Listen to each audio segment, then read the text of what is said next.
Every day I wake up and stare at the same sky.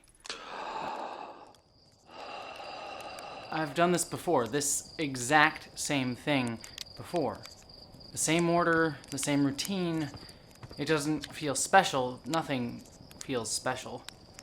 And I feel that same anxiety that I feel every day creeping into my chest, coming home to roost like it always does. That same tightness I know I will carry with me the entire day. That same burden that I've carried every day for so many years. I just wonder if today will be a day where that burden feels heavy or where I can mostly ignore it. I hope it's the latter, but it might not be.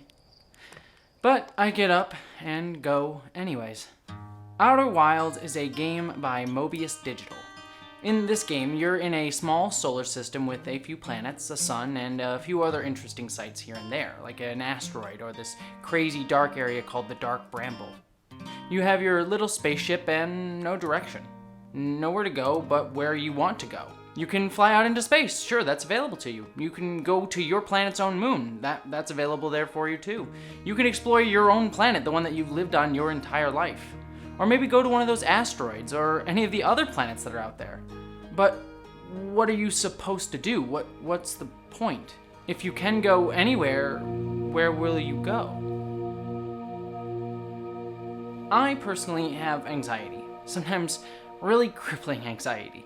And I've talked about it in other videos before, but one area where it does crop up specifically that I haven't really talked about is my deep fear of death. I don't just mean that existential dread of death that we all feel, but ever since I was a kid, I had a deep fear of dying, of more specifically, non-existence. I'm scared to know that one day I won't exist.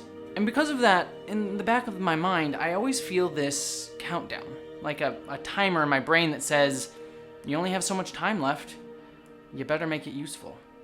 I fly off to a distant planet and crash my ship as I try to land. But I make it out and step out onto an alien surface, and there's nothing here. Just a barren surface, except, well, I just wander and hope I come across something. And I start to think, why am I doing this? Why am I wasting my time? This is a barren surface and it feels pointless to explore, pointless to wander on. And I look up at the stars, at the other planets orbiting me, and I wonder if I'd be better off just going there and seeing something else. So this fear, this timer in my head, it gives me this desire to feel and make my life useful. And that feeling goes into everything. Anytime that I stop doing anything, stop being productive, like I'm not working on something, be it writing or doing a job or making a video for my channel, I feel like I'm wasting time. That I'm pointless, that I mean nothing because I'm not doing a thing and time is so short, so I gotta make sure I use it wisely every second. I gotta fill it. I gotta fill that time. And honestly, that feeling, it's okay. It's stressful, but I've managed to make it work for me in a lot of different ways, to make my anxiety be one of the driving factors to make me one of the most productive people I know. And honestly, while I wouldn't say I necessarily enjoy it, I am proud of it, the fact that I'm able to get so much done with my time. But this desire to have my time be useful at all moments of my life, it just doesn't stop at work. It extends to my relaxation time. I don't replay games. I don't rewatch movies that I've already seen. I don't rewatch TV shows unless I have to do a video on it, or it's Star Trek, which even Star Trek, I make videos on Star Trek, so even that kind of feels useful. I just don't like rewatching or replaying things because it feels like I'm not using my time wisely. I'm not learning something new. I need to watch something new, see something different every single time, because otherwise I'm wasting my time. There's so many movies, TV shows, games, books that I need to read and be able to talk about and share, because, you know, I need to be able to do stuff on my channel or maybe get a job that'll be talking about that, or it'll come up. I've even gotten into watching TV shows and movies at double speed so I can watch more of them to get more time useful. I return back to my ship, having discovered nothing, and set off to another planet. And this planet is Stranger. And I look around. It seems to be cracking. parts of the planet are falling off into the ground beneath, and I see a black hole at the center of the planet, dragging it in, destroying it from the inside. Without any real self-reflection on what that metaphor may mean for me, I take a moment to stand in awe of it. And I see it and I need to explore it, but is this the most interesting thing that I can find? What if there's something else better for me? I don't want to be wrong. I can't be wrong. You see, my anxiety gives me analysis paralysis. I can't decide what to do a lot of the time. Every Friday, I like to get some of my favorite sushi, get some beer, and settle down and watch a movie. But every Friday, I can never decide what movie I want to watch. I have a list on my phone of over 600 movies that I want to watch, and I can't pick one of them. Which one is best? Which one is the most important one for me to watch right now? Which one had all the accolades and Academy Award nominations? Which one are people going to be talking about next week? I don't want to get it wrong. I need to get the right movie for me tonight. The perfect movie. Never mind that it's not like I'm going to be having a conversation about this movie anytime soon, especially given the state of the world. I just feel this need to make my time useful. I need to make my time mean something, and so I start a movie, and you know what? No, I'm wrong. That can't be right. I start watching a movie 10 minutes in, and I start feeling like I'm wrong. So 10 minutes into that movie, I switch over to another one, the other one that I was kind of thinking about earlier. So I start a second movie. And I go 10 minutes into that, and I'm like, no, that's still not right. Why can't I get this right?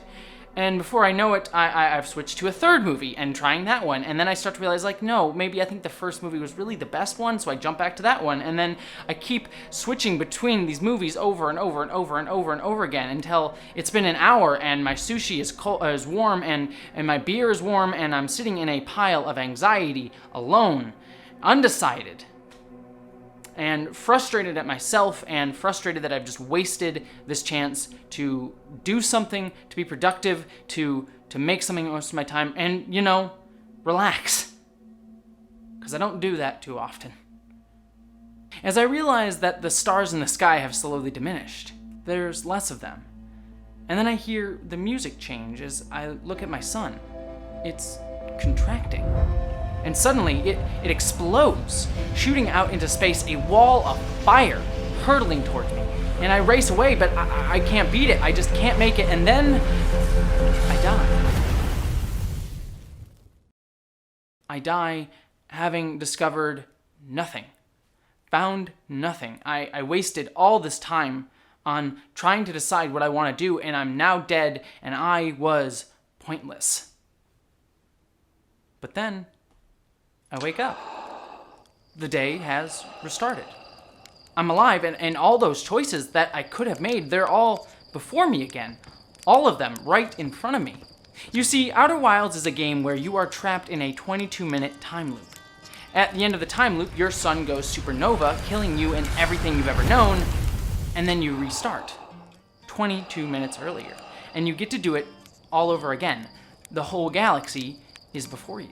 So I set out into the galaxy again with a renewed sense of purpose. I need to find out what is happening to the sun. I go back to the first planet, but this time I look a little bit harder at that barren wasteland, and I see something. A crashed ship. And I go in and find that it actually burrows deeper underground. And I sit and I think, what if I'm wrong? What if this is a waste of time? What if I should be doing something else before I die, before that 22-minute timer is up? But then I realize I can keep going after that. That there is another time and another day for me to explore something else. I might as well go and explore this thing right in front of me. And so I have my answer. I dive into the tunnel and explore its depth, and suddenly I find an entire underground city. It's a sight to behold. I start to explore the caves and empty rooms of a dead civilization. A civilization who's long gone now, yet still feels here. Ghosts wandering around in my mind. I find their ancient writings that hint at a great idea and discoveries, and I soon find a cavern that is filling with sand. And I look up and realize that the planet orbiting this one is releasing all of its sand onto this planet, slowly piling up, burying this new city that I discovered. And yet, it was also uncovering new ones on the planet above. I see buildings up there on that other planet. But you know, there's time to explore those. And suddenly I hear that fateful music. It's time to die. And you know what? I welcome it. Because it means that I get to come back to the city before all the sand filled it up and get to explore again. A new loop. This time though, I decided to go to the second planet, the one with the black hole beneath the surface. I land, and this time there's more of the planet that hasn't fallen into the hole because I got there earlier. And so I wander until I find a crack in the surface and I jump in.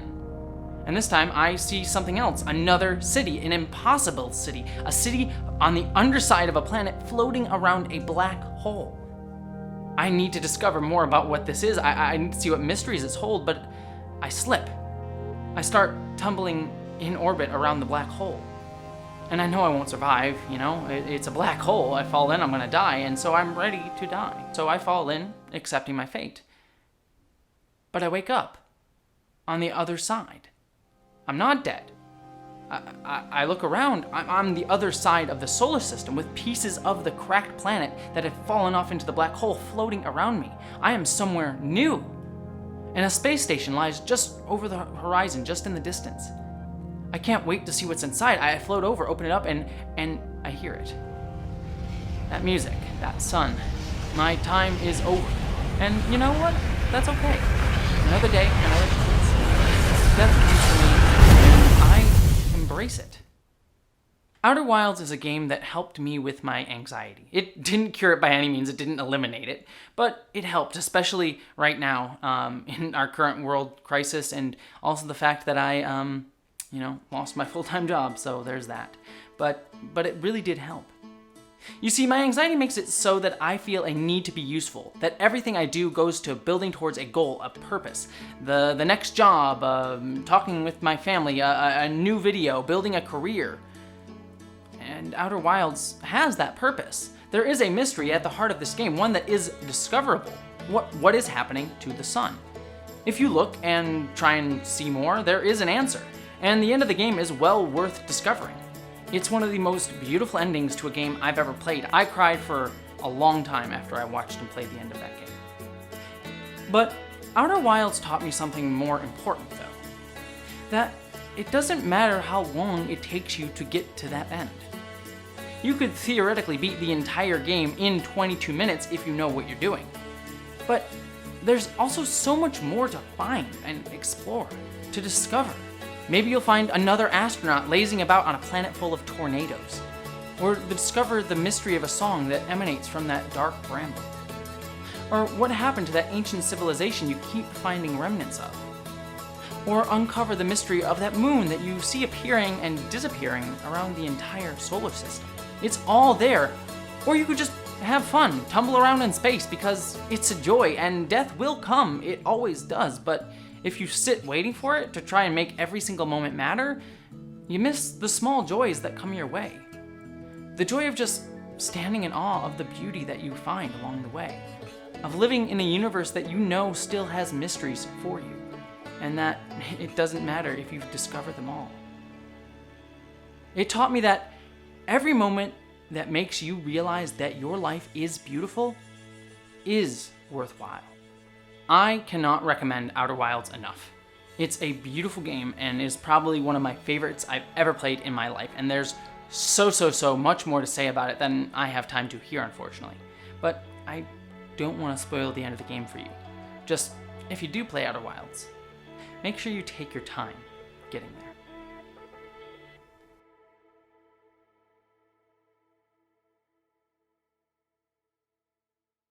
Thank you so much for watching. I hope you enjoyed this video. I just wanted to share a little bit of a game that's really helped me in this time and something that I really loved and something that should speak to a lot of Star Trek fans out there. If you like Star Trek, this game will 100% speak to you. It's available on, I think, most gaming consoles right now, I think, except for Switch, and it's also on computers as well. And also, it's available on Xbox Game Pass. By the way, I'm not sponsored by this game. I'm just letting you know where you can get it. So if you want to get it on Xbox Game Pass, I think you only have to pay like $1 to try Xbox Game Pass, and then you get that game and access to a bunch of other ones, so I'd recommend getting it there if you have an Xbox, but please check out Outer Wilds. It's absolutely amazing for all the reasons I talked about and many more that are out there for you to discover.